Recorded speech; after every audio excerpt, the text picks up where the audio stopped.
Hello, welcome to the Little Squirrel Podcast. This is the second episode. So if you are joining us for the first time or if you've watched before, well, welcome. I'm glad that you are here. We are going to talk about all things yarny and woolly and fun.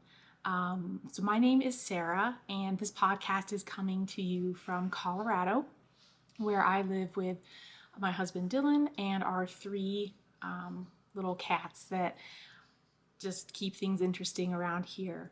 All right, so I'm obviously still very new at this. I'll try and keep my ums to a minimum. Before I go any further, though, I do want to just take a second and give a shout out to my husband Dylan. He does all of the post-production work that you're seeing on this video. So any music or the title card, all of that. He's helped me out by putting some images up when I talk about patterns. So anything that's not just me sitting right here talking to you about yarn is from him. So it's super helpful. I'm grateful for his technical expertise for sure. All right, so let's just jump into it. It has been a while. I had anticipated coming back a lot sooner. I think it's been almost a month since my initial podcast, and I had thought it would be maybe every other week or so would give me some time to have new things to tell you. And so that was my intention, but things just got a little cuckoo bananas. It just went a little nuts around here, which I'll talk about as we get further in, but just a lot has happened. And so I have lots of news and lots of things to share. All right, well, a lot has happened on the dye front, and I will talk more about that, but I wanted to share a little bit about choosing your dyes and part of that process.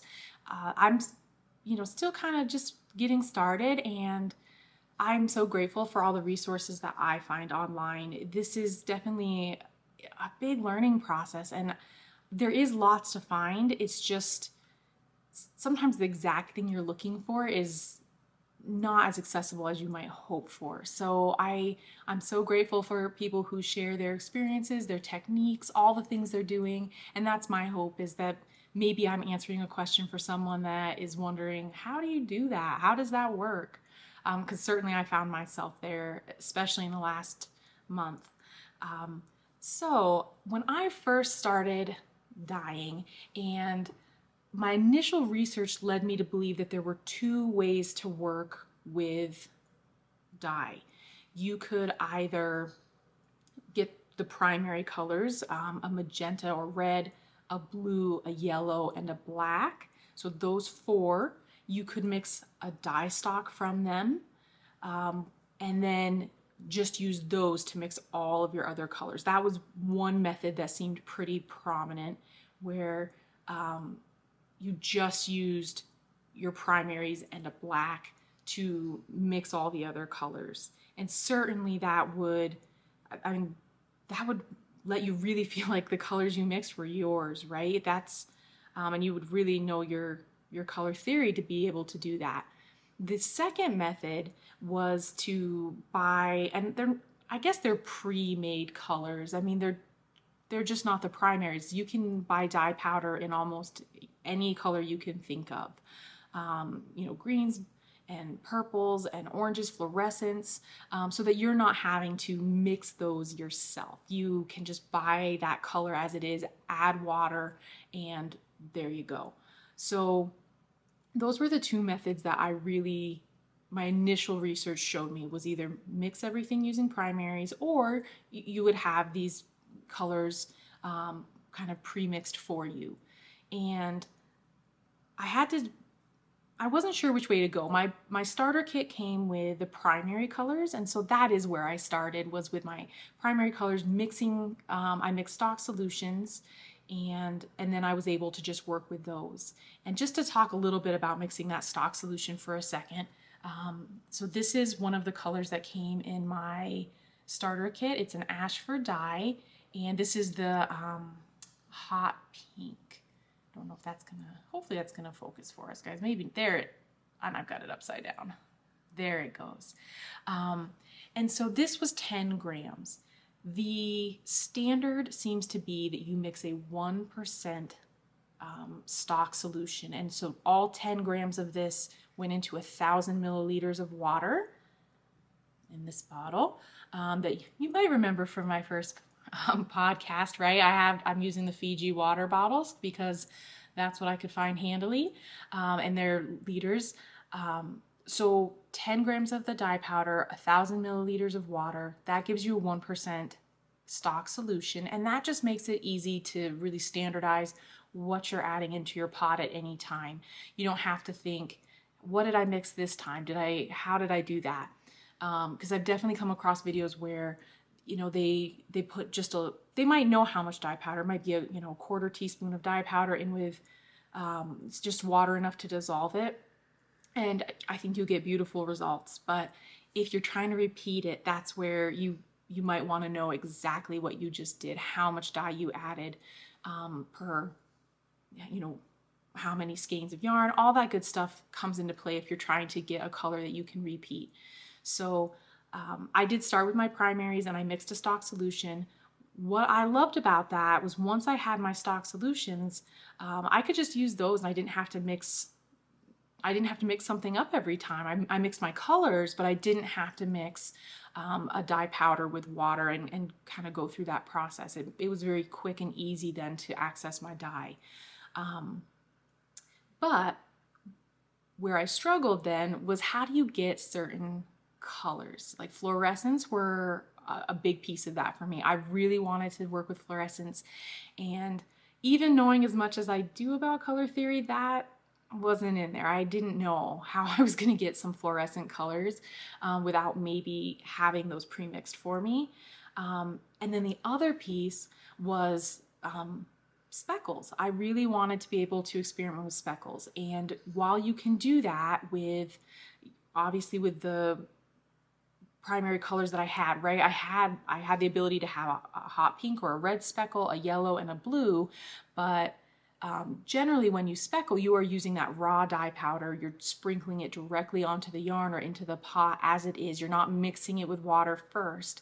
And so I wasn't sure how I was gonna get different colored sprinkles or speckles. How was I going to get a purple speckle or an orange without mixing those together first? Right? I just wasn't sure. So that was what encouraged me the most, actually, was how to get speckles. And so that's why I ended up branching out and getting into some of these pre-mixed colors. And here's the beauty of it. It just kind of widens my options, and there's no rule that says that you can't mix these colors together too. So actually this is one of the dyes that I picked up. I've got a new camera setup, guys, so bear with me while I try and get it to focus for me. I don't know that it's going to do that. This one is called Radioactive. It is from the Dharma Trading Company. And so this is kind of a neon-y green, and that's a lot of fun. And so that I can just speckle right into the pot, and I'm gonna get kind of these bright green, fun speckles. So if that's just a consideration you have right now, or if you're getting started and you're wondering just maybe where to begin or what are the advantages of each, I think it really depends on what you're trying to do. And the nice part is, like I said, there's no rule. So just because you buy Radioactive doesn't mean you have to use Radioactive just as it is. You can mix it with other colors and see what you get. And you can mix that into a stock solution too. If you're using it all the time, there's no rule that says it has to stay in powder form. But with those two methods being presented pretty evenly through my research, that was something that I kind of had to work through when I first started. So just a thought, if you're thinking about it, you can combine both methods and just kind of see what comes up for you. All right, so beyond just kind of technical dye stuff, there's other news on the dye front. I've been dyeing lots of things, especially in the last few weeks, but the big news is that I actually have a little mini bundle. It's right here. I have this at the Loopy U right now for sale, and there we go. I'll turn it so you can see all the colors. Here they are. All right. And so you can see my label. One of Dylan's super nice coworkers helped me. I don't know if that is focusing for us or not. There it goes. All right. One of Dylan's super nice coworkers helped me to work up a logo for Little Squirrel Yarn. And the idea behind this bundle was the Gnome Made Gifts knit along that is coming up here in actually just a couple of days.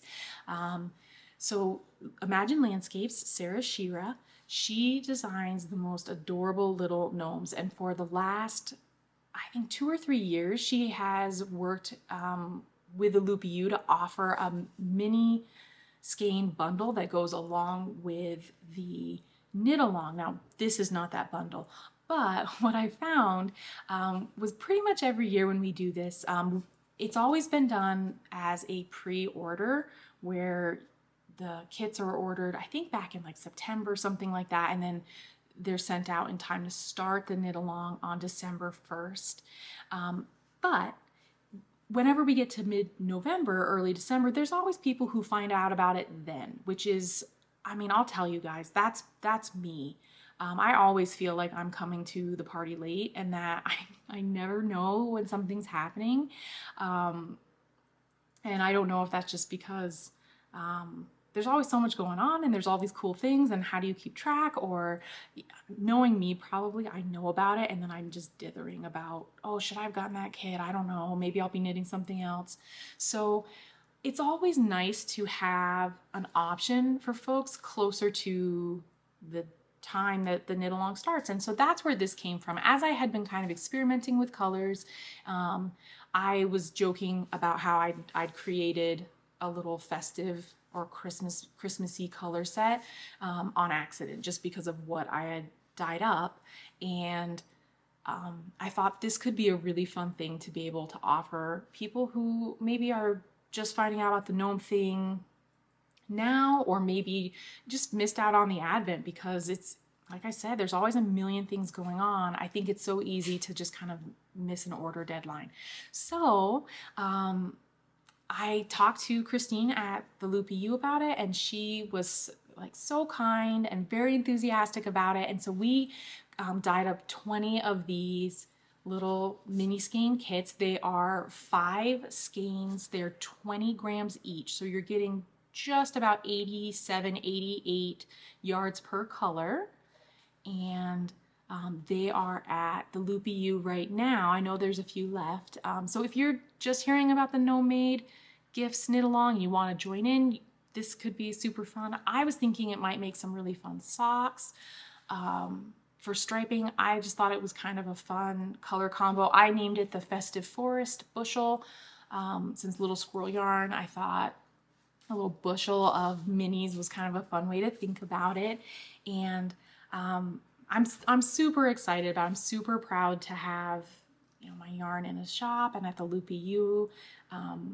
And so, but I have to tell you, it was a process. I had been dying for a little bit.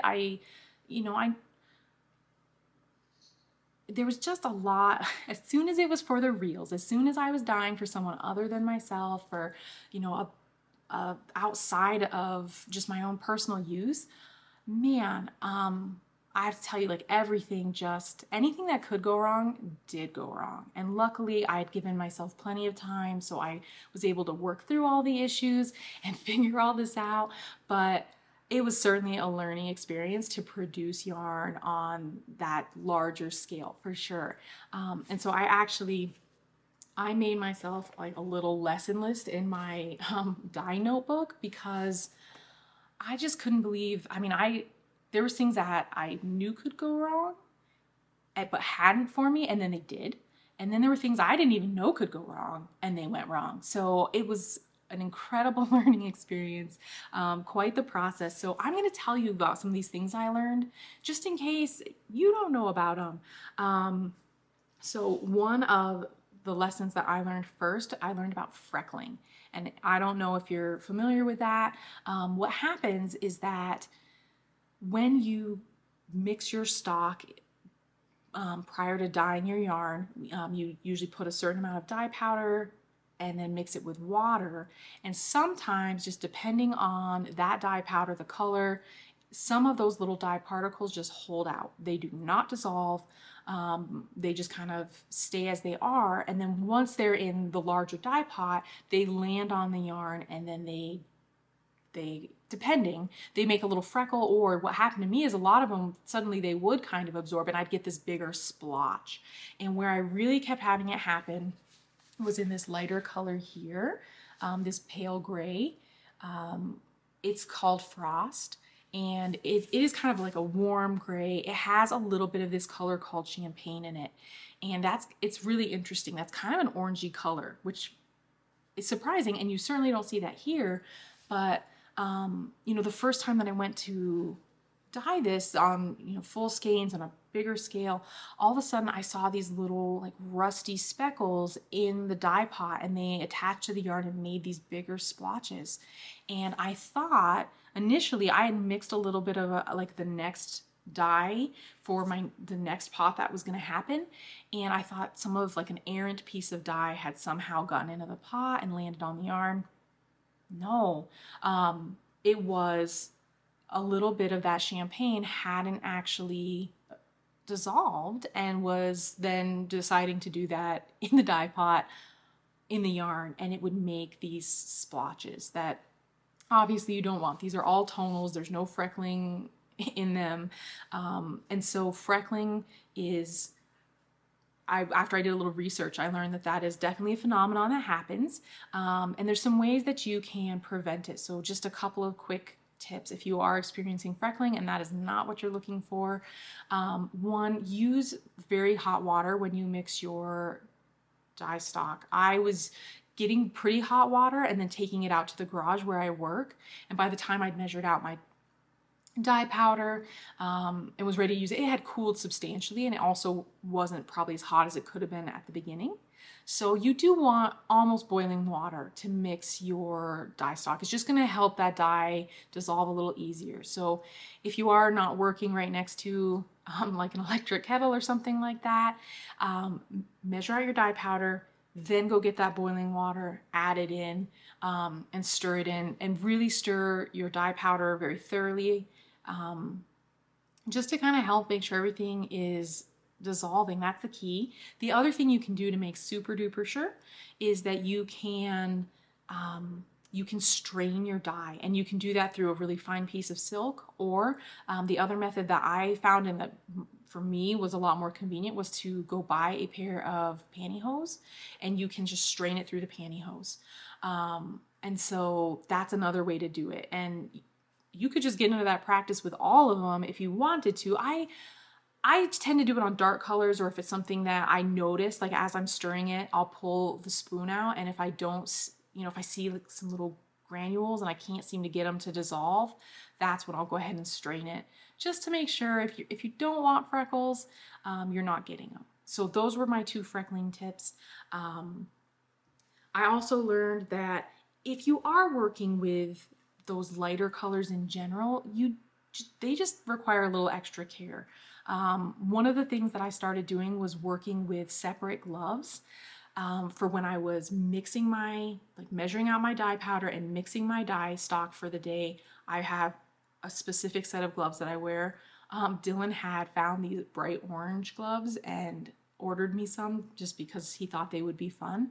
Those are now my dye gloves. So whenever I'm handling the dye or the dye powder, I wear my orange gloves, and then I take those off, I set them aside, I can use them several times, and then anytime I'm handling just the undyed yarn, or the dyed yarn for that matter, anytime I'm handling the yarn and not the dye, I have a different set of gloves that I wear that's clean. Just to make sure that it's easy to have something on your hands, and that happened to me too. I was getting some yarn out of the soak, and I ran my hand down it to get some of the extra water out, and there had been dye powder on my hand, and it left this big like orangey pink streak in the yarn.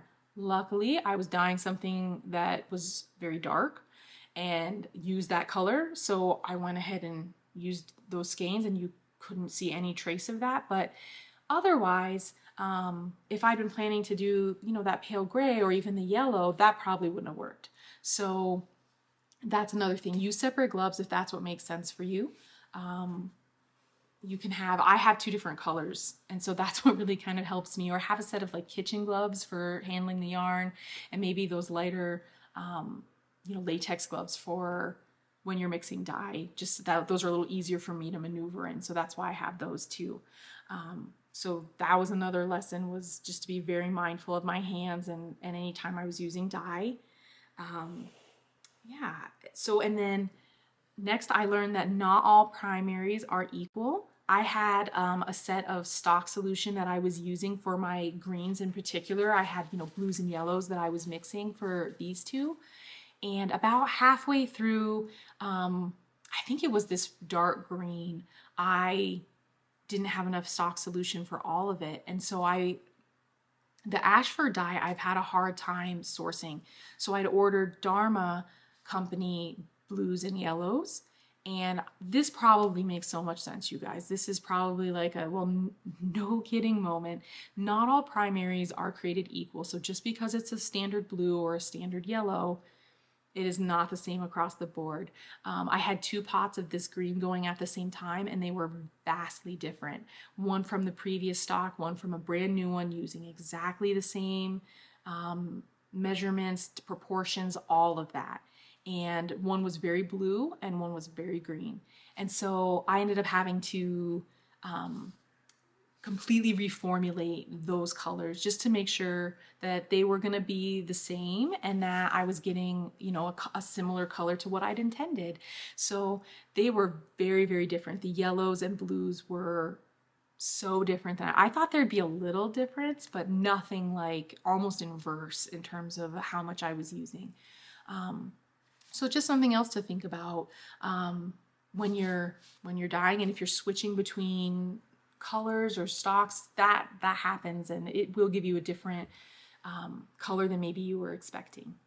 All right, let's see. What else did I learn? I learned so much, you guys. And the thing is, it's all a good learning experience, right? It's always, that's just the nature of getting started, is there's always going to be lessons, but I learned these lessons in a very short period, and there were moments where it was just very, very frustrating, and you feel like, what am I doing?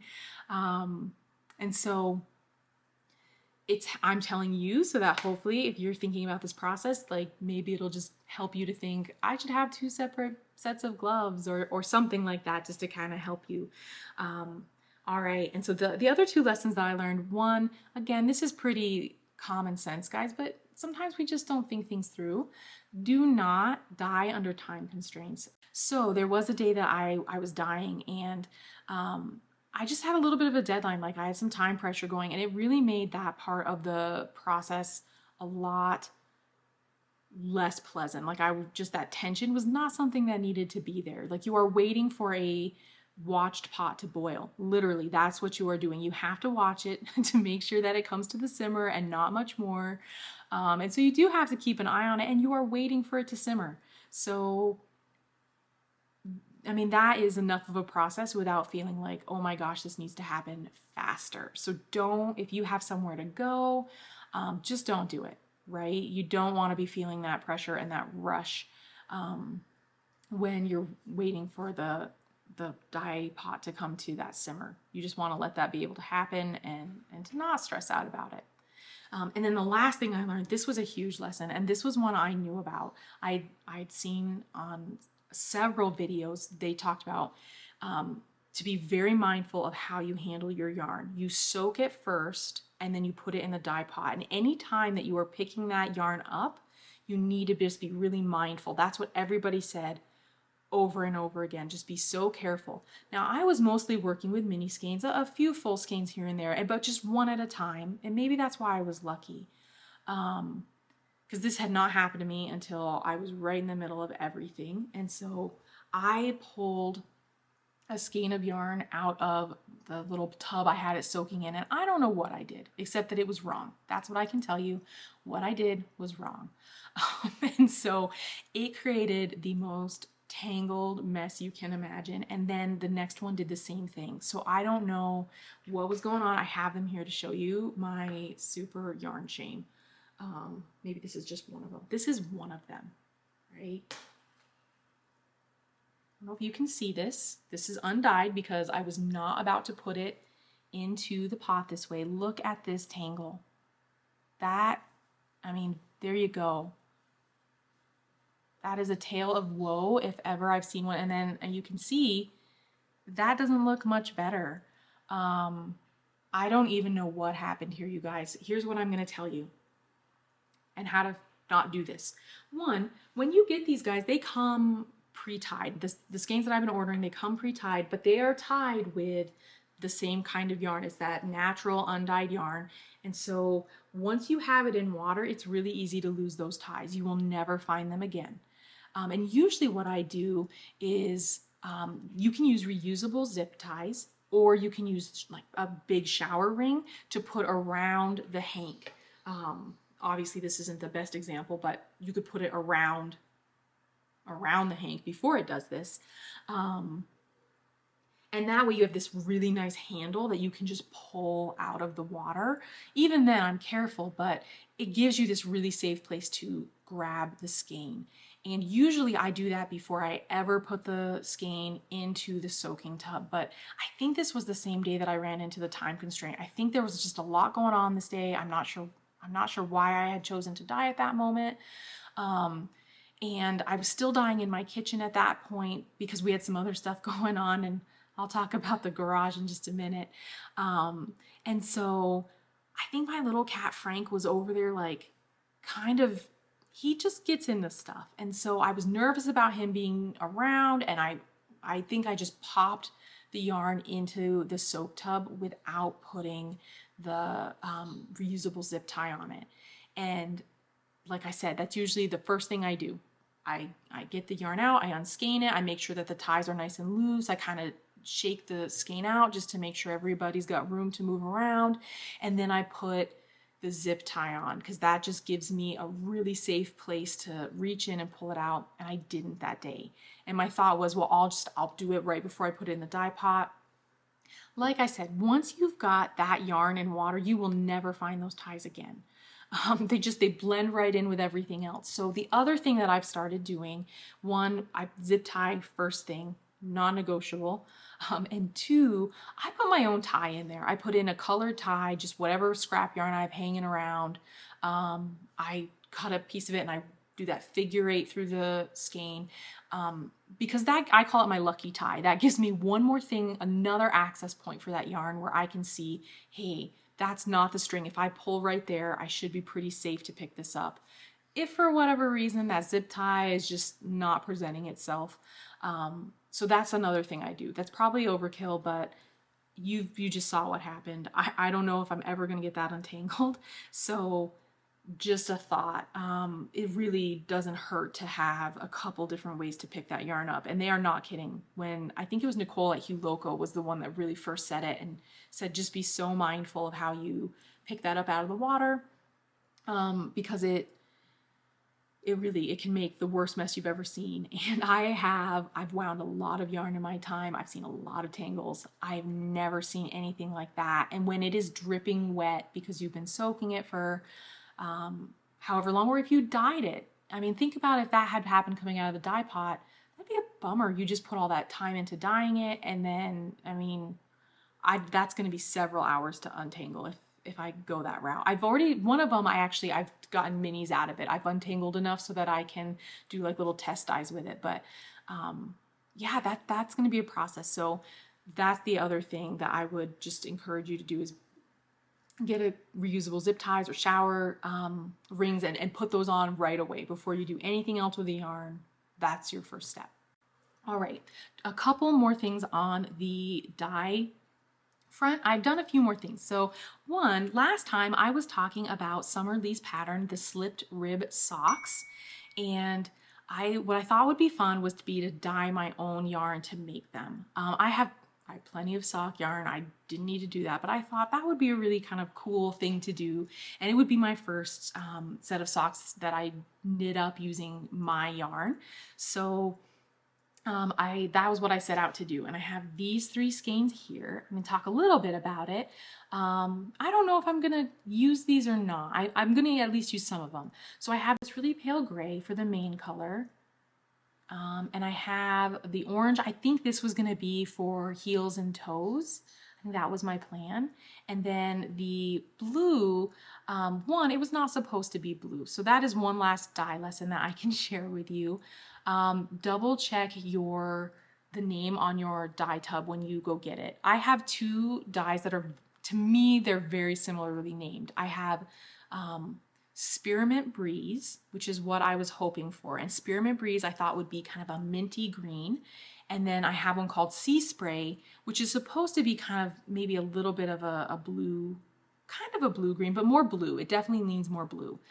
And that was what I grabbed. So I wanted Spearmint Breeze. I thought I would have a gray and orange and then this kind of like soft aqua-y seafoam color. That was my plan. And instead I have this kind of baby blue, which is very pretty. It is a pretty color. I actually have an idea of what I might do with this. One of Dylan's coworkers just had a little boy, and I found this super cute little hat that looks like it has bear ears on it. And so I might make him a little hat using this baby blue because he requested baby blue. So that's my thought. But this was not quite what I had in mind. I think it's an okay palette, but like I said, I was really thinking about that sagey or sea foamy green with the orange. What I'm thinking I might do, and of course I didn't bring it over here with me, I just kind of dyed up this kind of bubblegummy pink. And I thought that could be fun. The gray, the orange, and maybe a bubblegum pink could be a fun combo. I like pink and orange. I know that's kind of a funny one. So that's what I'm thinking. I may do that instead. So the last dye lesson for today is double check your dye label. If you've got Spearmint Breeze and Sea Spray, it's really easy to get those confused. And one thing that you'll find as you have dye powders is they look very different from your end result. When you open them, it's often a surprise. It's not like, oh yeah, I know what color I'm gonna get from looking at this dye powder. Very, very different. And so I thought that this looked very blue, and it did, and it does turn out blue, but it was like a navy. And I thought, okay, well maybe it's like so dark, there's some green in there. No, there was no green.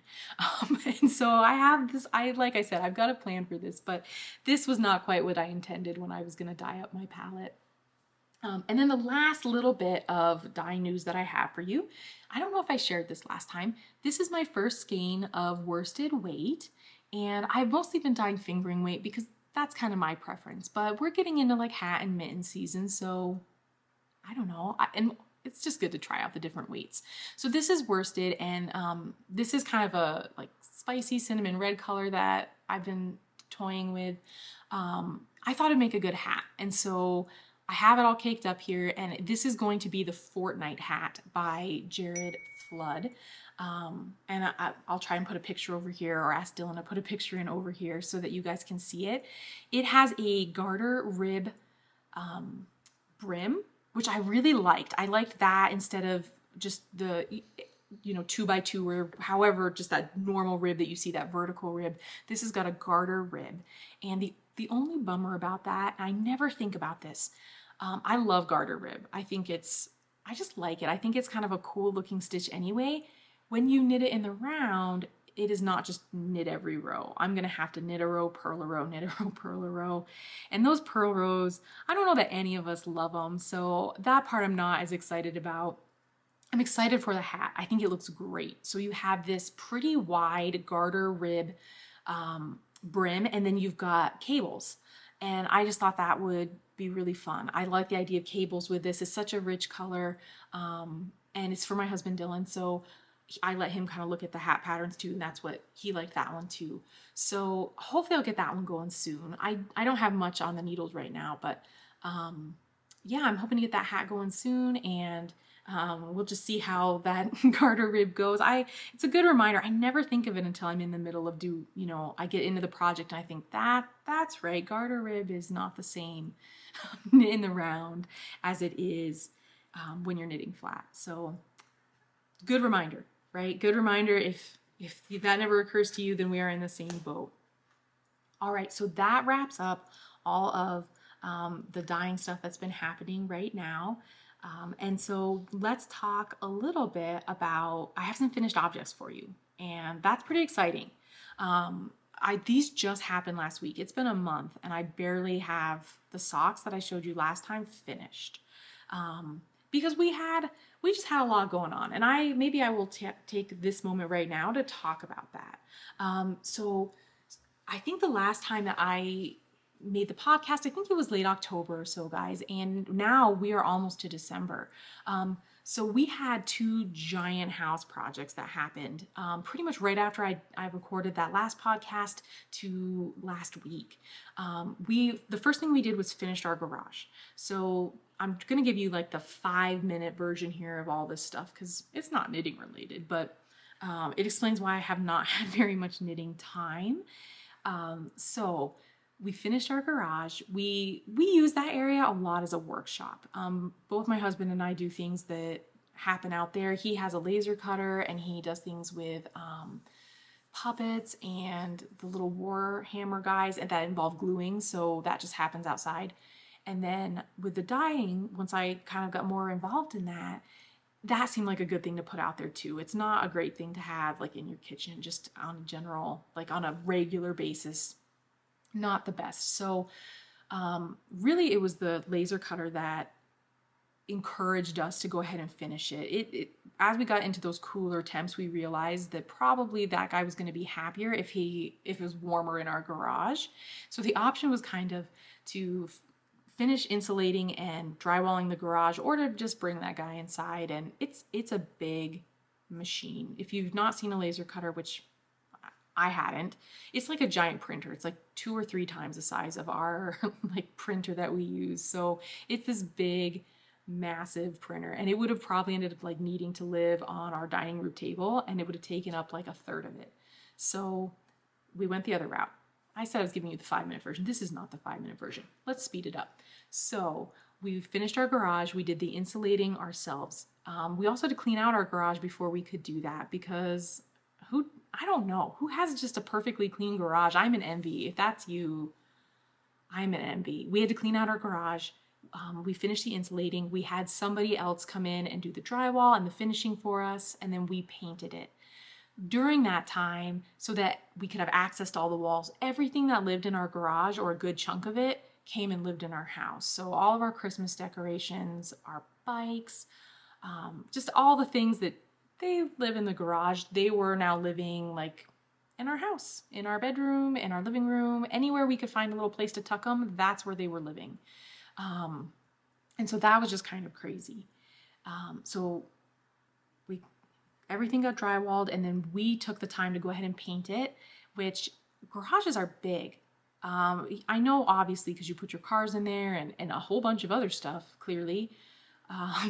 And so it had not occurred to me. We decided to go ahead and paint it since it's an area we're in a lot, and might as well make it comfortable. We never do anything by halves. So we painted it, and Dylan actually made a really fun time-lapse video of that. I wish that this is how quick it went, but it did not. It took us a full weekend to get this guy painted, but I'm hoping Dylan will put that video in here.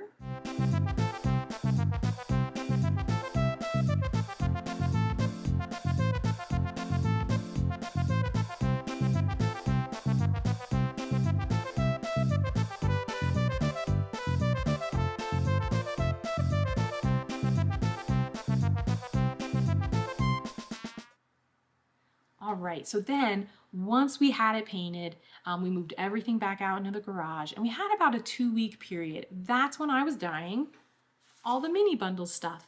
So that part worked out super well. That little 2-week gap we had of non-house stuff going on, I filled that right up, dyeing up these little festive forest bushels. And then we've had wood floors installed throughout our house. So that was the next big project. And we started all of these projects way back, like in July and August was when I began kind of going through this stuff, trying to, pick the flooring, get it ordered, schedule the installation, find someone to finish our garage. And it just worked out that everything happened in this like 4-week period, which was just kind of crazy. So that's what was happening last week is we had people come for 3 days and install the wood floors. So that meant that all of the stuff that lives in our house had to go out in our garage just so that there was room for them to get everything done. So it was funny. We moved everything from the garage into the house, and then we moved it back out, and then we moved everything from the house into the garage, and now it's all back in the house. But we spent 3 days last week pretty much spending all day in our garage from 8 o'clock until 4:30. We were out in our garage, hanging out, keeping our cats company because that was the best way to keep them safe and out of the way.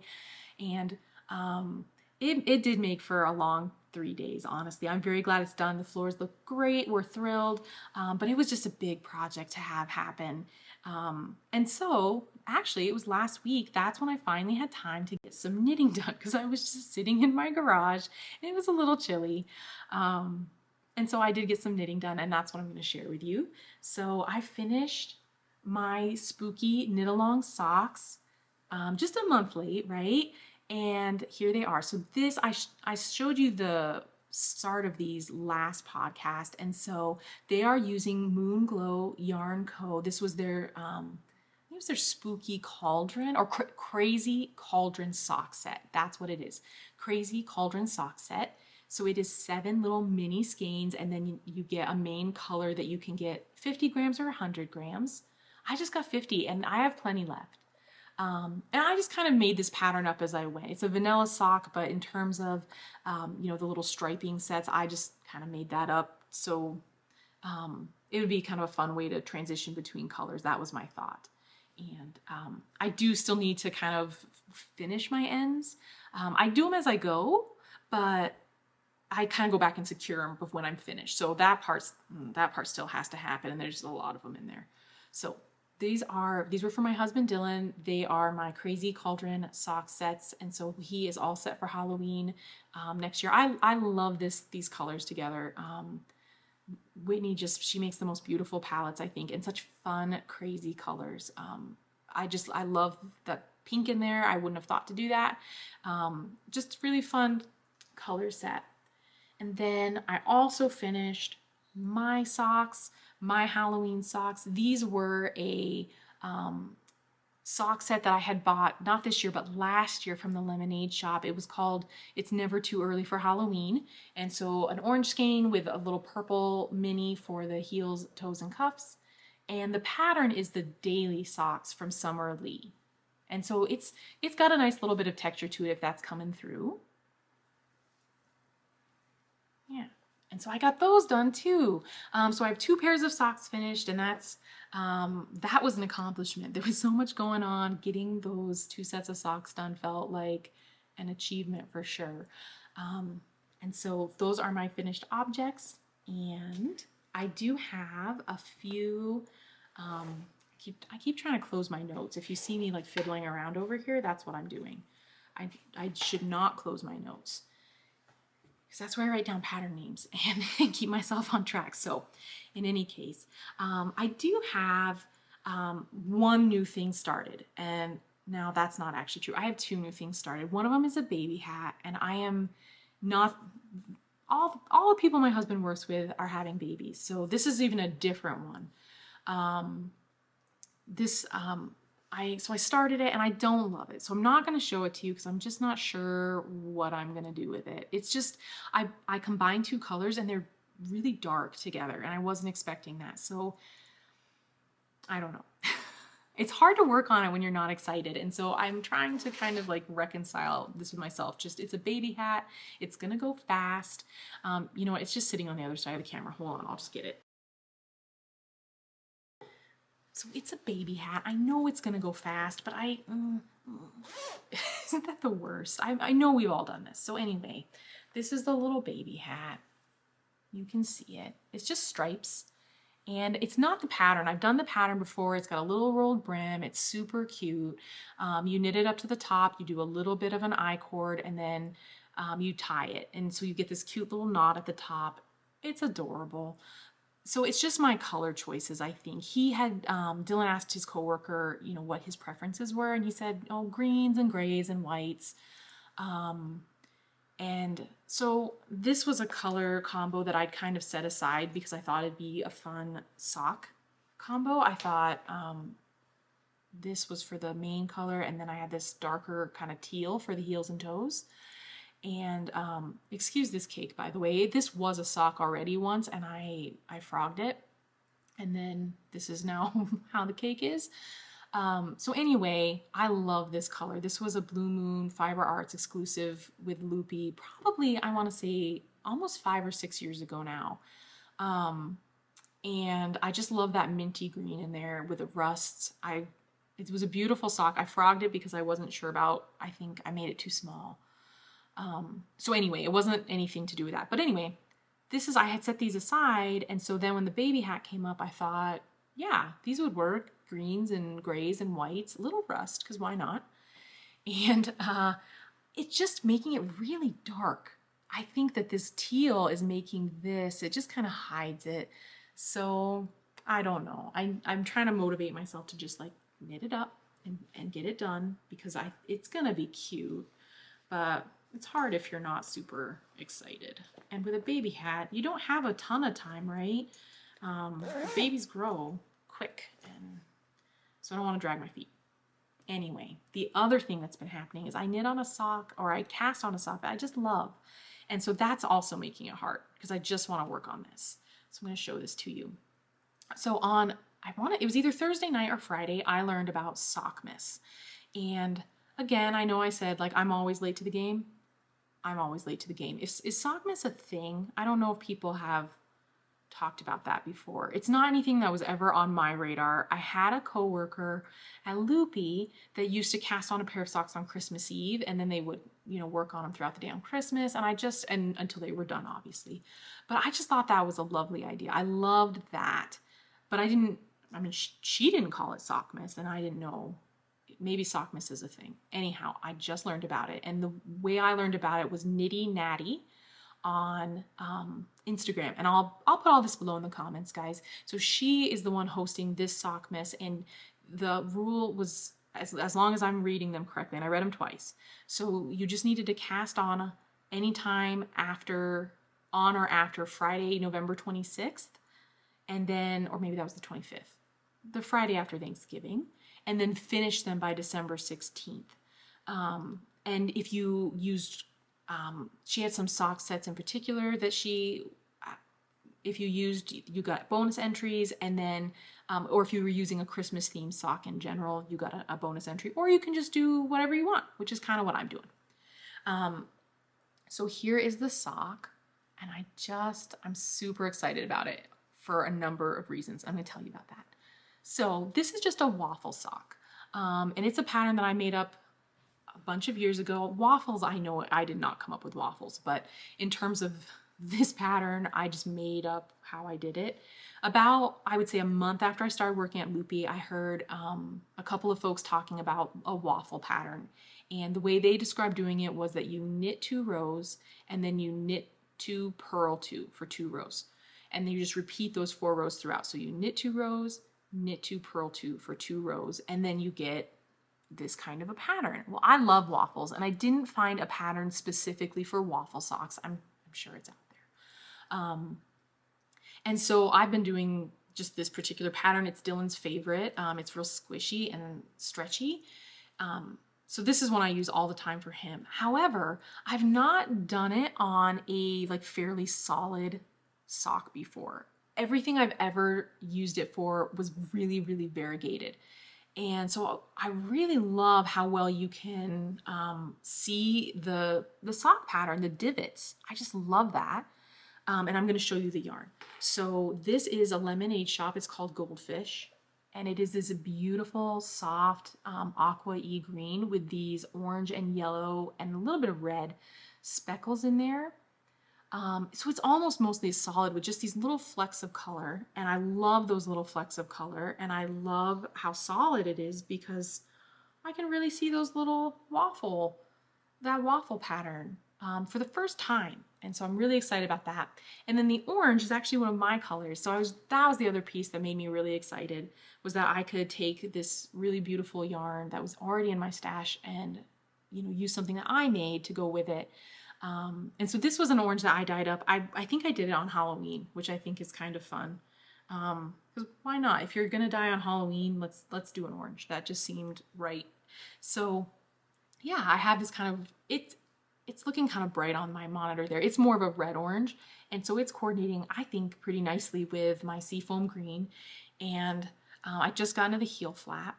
So I'm just pretty excited about it. And so that makes it hard. If you've got a project that you just love, I think it's hard to work on other stuff. And right now, this sock is all I really want to work on. Plus, I've got the sock miss deadline. For me, 3 weeks that's about what I need for a pair of socks. I am not a quick knitter.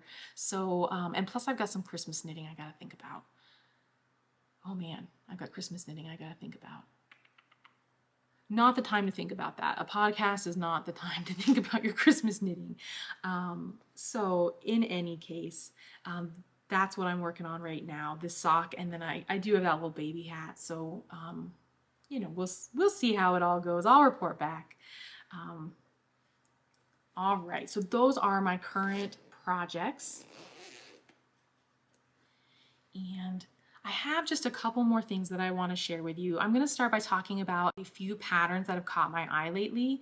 I'm not knitting them right now, but I'm hoping to in the future. So I'll ask Dylan, please Dylan, thank you, to add some pictures in as I talk about these so you can see them as I'm talking about them. So the first two are actually sweaters, and both of them are from Tin Can Knits, and that just kind of happened through the magic of Instagram.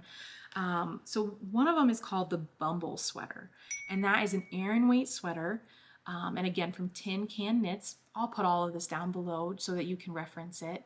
And it's an Aran weight sweater, and when I first saw it, I thought that it was perhaps brioche. The stitches just seemed very prominent, and I thought, that'd be amazing, but I don't know about a brioche sweater. I can brioche, but shaping a sweater could be, I don't know about that. I haven't tried that yet.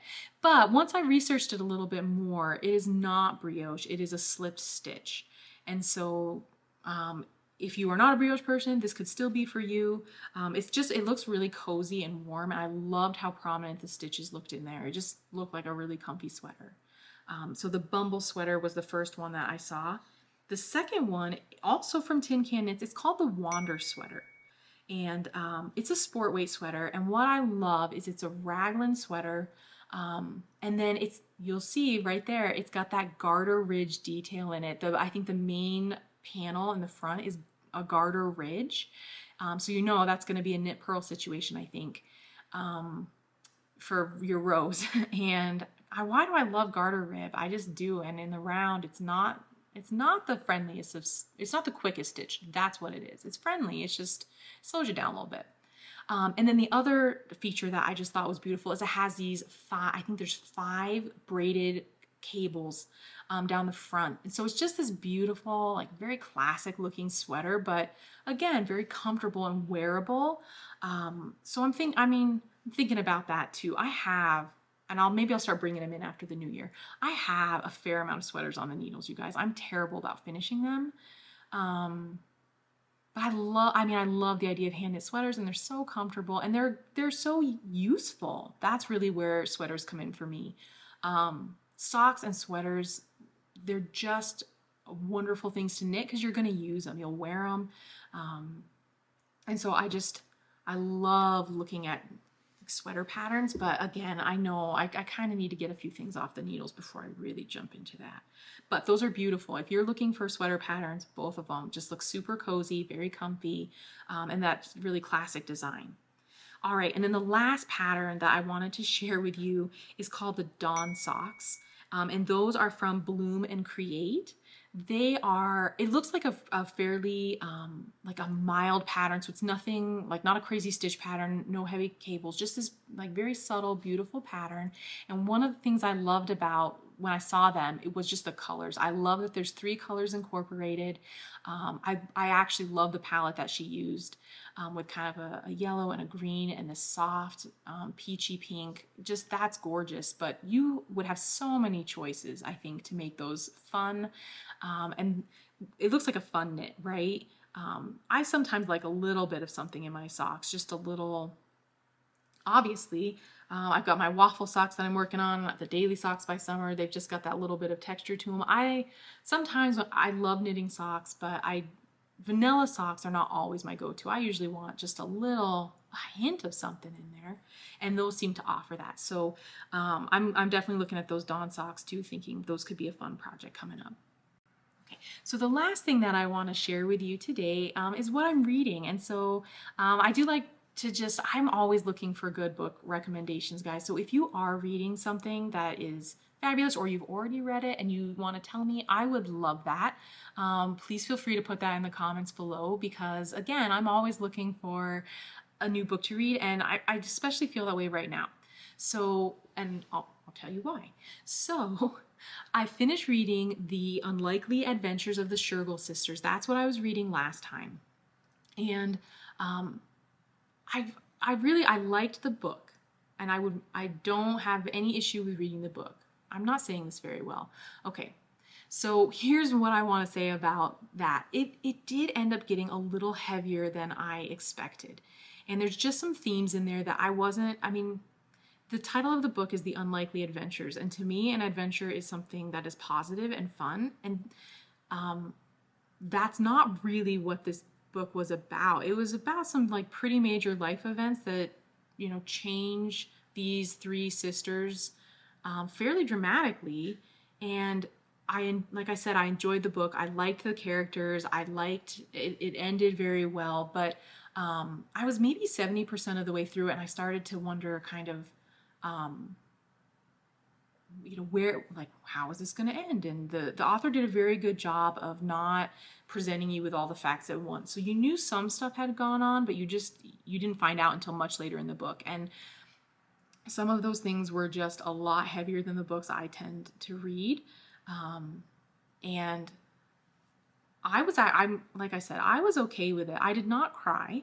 And the thing is, that is not what I'm there for in a book, guys. If it's gonna make me really sad or angry, that is not what I'm looking for. There are plenty of other ways that I can get my fill of sadness and anger, and what I'm reading does not need to provide that for me. So I tend to read very lighthearted books, and I certainly don't mind if it gives me a new perspective on things, but in general, just since we're starting this reading journey together, this discussion, just so you know right where I stand, I tend to read things that are enjoyable. And The Unlikely Adventures of the Shergill Sisters was very enjoyable, but there were definitely some heavier themes in there. The premise of the book is that these three sisters go to India on a pilgrimage because that was their mother's last request. So right off the bat that loss of a parent is going to be one of the things dealt with. And that was, I think, probably one of the lighter things that was dealt with throughout the book. So I guess I don't want to spoil anything, but what I'm trying to put out there is just maybe do some research. If you are somebody who, is just a little more careful about what you read or doesn't want to be triggered with what you're reading, you might just want to kind of check that guy out a little closer. I tend to get my books in batches. I'll pick out several and just load my Kindle up, and then I read through them. So I don't remember what the back of that book said, but again, I was a little bit surprised by some of what they dealt with, but very enjoyable read. Then, and I just finished this yesterday, I read The Vinegar Girl by Ann Tyler. And this guy, I'm going to be honest, it was a little disappointing. And mostly just at the very end. I enjoyed the book until like the last 10%. And also, side note, I kind of love that about Kindles. I know you can do this with a regular book too, but it always kind of cracks me up how with my Kindle, I can look down in the bottom corner and see like how far I am. Because I got to a point, I think I finished it last night, and I looked down like we're 98% of the way through, and I was like, this is where we're going to end this. And yes, this is where we were going to end it. And it just kind of took just kind of a weird turn. It was a very quirky book. It's about Kate, who is in her late 20s, and she finds herself living with her very eccentric scientist father and her 15-year-old sister, Bunny. And she feels pretty stuck in her life. And the main plot of the book is that her father is in the middle of some pretty important research, and his lab assistant, who is in the country on a visa, his visa is about to expire. So they cook up this Looney Tune plan that Kate should marry the lab assistant so that he can stay in the country and they can finish this like very important research. And that's kind of the whole like journey through the book is, you know, this plan that they cook up and whether or not she's going to go along with it. And like I said, it was quirky and kind of fun and I liked it. And then that last 10%, I just felt like it took like an odd turn and it left me with this feeling of like, oh. And I kind of felt like it was a dud after that. So in any case, that was just kind of where I was at. So I am in the middle of looking for a good recommendation. Those last two books were a little bit different for me. And so what I did start last night, I read a sample, and I think I'm going to go ahead and get the book and finish it. It's The Strawberry Thief by Joanne Harris. And if you're familiar with Joanne Harris, she's written a lot of books, but Chocolat was maybe her most famous. And so Chocolat is actually a trilogy now. So there was Chocolat, and then there was the girl, I think it was The Girl with No Shadow, was the second one. And then this new book, The Strawberry Thief, is, I mean, it's the next, I don't think it's supposed to be a series necessarily. Obviously, the Chocolat came out a long time ago. And so did The Girl with No Shadow. But it follows those main characters. If you've read the other two, you'll be familiar with the main characters that are in The Strawberry. And so that one, I think it's going to be pretty good. Like I said, I just started the sample on my Kindle last night, and I love Joanne Harris. I think she writes beautifully, and she's a good storyteller. Her stuff can be a little bit less lighthearted, but that's okay. It doesn't have to be lighthearted. That's what I tend to read. So that's what I've just started, and so far I'm liking it. So that I should be able to maybe report back on next time. And if you are reading something good, you have a good recommendation, I would love to know about it because I think I'm out of my current batch of books. So I've got to find some more and load up my Kindle again. All right. So thank you so much for tuning in today. That's all I have for today. And I'm hoping that I'll be back much sooner next time. I'm hoping, 2 weeks, that'll give me some time to make some progress on my socks, maybe cast on my hat, and have some new news for you on the dyeing front. We'll see how that all goes. But thanks so much for being here today and for chatting with me about all the things that we're knitting and reading and all things involved with dyeing. So I so appreciate you spending some time with me today, and I will see you next time.